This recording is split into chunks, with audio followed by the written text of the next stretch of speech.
Have you ever had that one friend, the one who nods along while you're pouring your heart out about a genius idea, only to turn around 5 minutes later and pitch it to the group like they just discovered fire?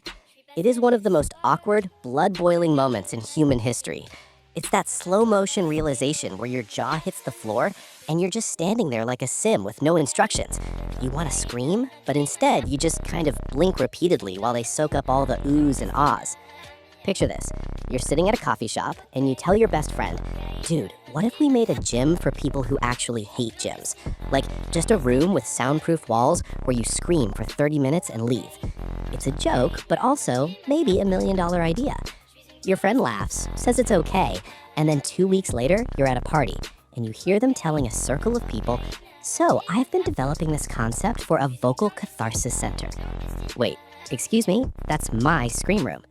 The worst part isn't even the theft, it's the audacity of the delivery. They don't just take the idea, they take the personality you attach to it. Suddenly, they're the visionary, the disruptor, and you're just the person in the background holding a lukewarm latte, looking like you've forgotten how to speak English. If you call them out right there, you look like the bitter friend who can't let someone else have a moment. If you stay quiet, you're basically donating your brain to their social status. It's a lose-lose situation wrapped in a betrayal burrito.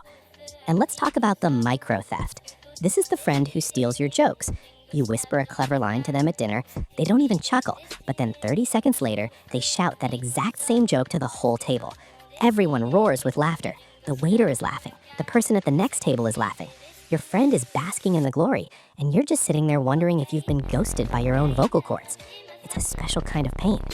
Why do people do this? Most of the time, it's not because there's some mastermind villain. It's usually because they're idea vampires. They don't have their own spark, so they have to hibernate in yours. They hear something brilliant, and in their head, they've already convinced themselves they thought of it. It's like their brain has a built-in Command-C, Command-V function that they can't turn off. But here is the real kicker. Ideas are cheap, but the sauce is yours. They can steal the blueprint, but they can't steal the architect. They might have the vocal catharsis center, but they don't know the nuances of the soundproofing or the specific type of pillows you wanted to use.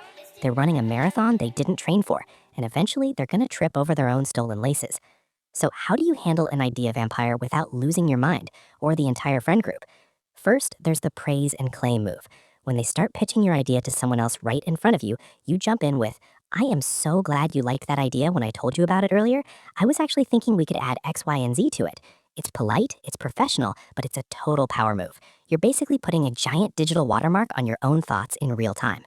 Second, you have to realize that some friends are limited access friends. If someone has a history of taking credit for your brain children, stop letting them into the nursery. Keep your big ideas in the vault until you're ready to launch them. It's not being secretive, it's being a smart CEO of your own life. And finally, don't let it kill your creativity. The worst thing you can do is stop sharing or stop dreaming because you're afraid someone might swipe it. The world needs your weird screaming gym, taco-flavored toothpaste, oddly specific business ideas. If someone steals one, just remember, you've got 1,000 more where that came from. They only have the one they took from you.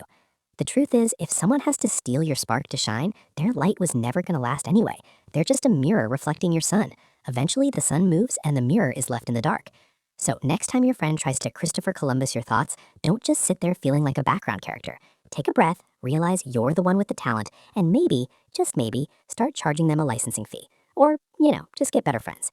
Would you like me to help you brainstorm some funny ways to reclaim an idea the next time it happens?